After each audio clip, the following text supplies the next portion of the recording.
ಲೆಕ್ಕ ಕೊಡ್ತೀವಿ ಅಂತ ಮಠಕ್ಕೆ ಬಂದಂತ ಟ್ರಸ್ಟಿಗಳನ್ನ ವಚನಾನಂದ ಶ್ರೀಗಳ ಬೆಂಬಲಿಗರು ನಿಂದಿಸಿದ್ದಾರೆ. ಮಠಕ್ಕೆ ಬಂದಂತ ಸಂದರ್ಭದಲ್ಲಿ ಸ್ವಾಮೀಜಿಗಳನ್ನ ಉಚ್ಚಾಟನೆ ಮಾಡೋದಕ್ಕೆ ಪ್ರಯತ್ನ ಮಾಡಲಾಗ್ತಿದೆ. ಸ್ವಾಮೀಜಿಗಳನ್ನ ಉಚ್ಚಾಟಿಸುವ ಅಧಿಕಾರ ಟ್ರಸ್ಟಿಗಳಿಗಿಲ್ಲ ಅಂತ ಭಕ್ತರು ವಚನಾನಂದ ಶ್ರೀಗಳ ಬೆಂಬಲಿಗರು ಪಟ್ಟು ಹಿಡಿದಿದ್ದಾರೆ. ನಮಗೆ ಧರ್ಮದ ಲೆಕ್ಕ ಬೇಕು, ಇವರು ಕೊಡುವಂತ ಲೆಕ್ಕ ಈ ಹಂತದಲ್ಲಿ ಕೊಡ್ತಾ ಇರೋ ಲೆಕ್ಕ ಸರಿ ಇಲ್ಲ ಅಂತ ಮಾಜಿ ಶಾಸಕ ಅರುಣ್ ಕುಮಾರ್ ಪೂಜಾರ ಮಾತನಾಡಿದರು.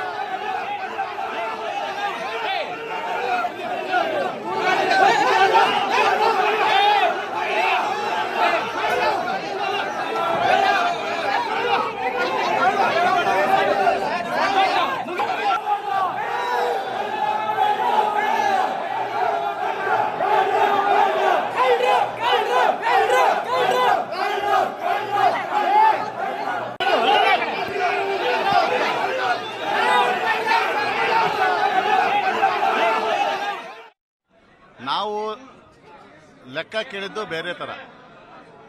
ಅವರು ಭಾಳ ಅವಸರದಾಗಿ ರೆಡಿ ಮಾಡಿ 27ನೇ ತಾರೀಕು ಫಿಕ್ಸ್ ಮಾಡಿದ್ದಾರೆ.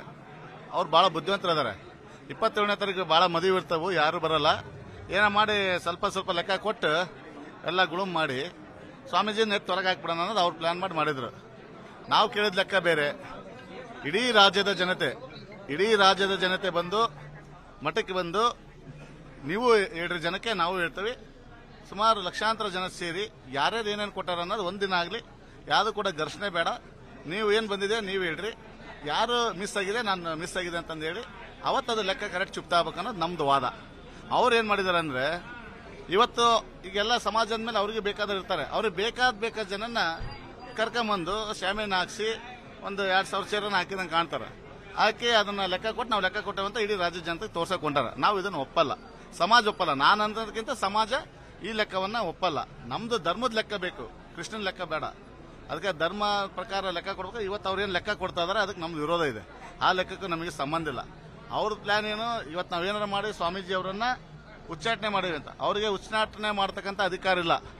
ಸಂಘ, ಸ್ವಾಮೀಜಿಗಳು ಟ್ರಸ್ಟ್ಗಳು ವ್ಯತ್ಯಾಸ ಬಂದಾಗ ಸಂಘ ನಡುವೆ ಇಂಟರ್ಫಿಯರ್ ಆಗಿ ಅವರನ್ನ ಯಾರು ತಪ್ಪು ಮಾಡಿರ್ತಾರೆ ಅವ್ರು ಉಚ್ಚಾಟನೆ ಮಾಡ್ಬೇಕಂತ ಆಗಿದೆ. ನಾವು ನಿನ್ನೆ ನಮ್ಮ ರಾಜ್ಯದ ಅಧ್ಯಕ್ಷರಾದಂಥ ಸೋಮಗೌಡ ಪಾಟೀಲ್ ಅವರು 3 ಧರ್ಮದರ್ಶಿಗಳನ್ನ